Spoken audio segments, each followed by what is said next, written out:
Çok isterdim. İnan çok üzülüyorum. Beni görmeden gittiği için. Çok kalbim kırıldı.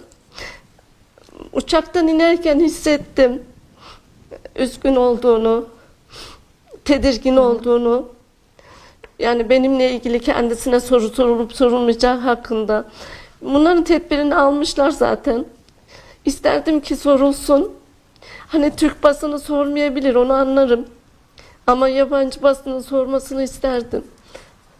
Çok isterdim. Ona ne söylemek isterdiniz? Onu tanımak, bir arkamda güç olduğunu görmek isterdim.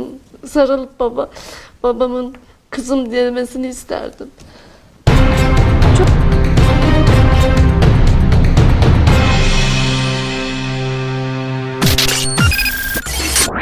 BTV Haber.az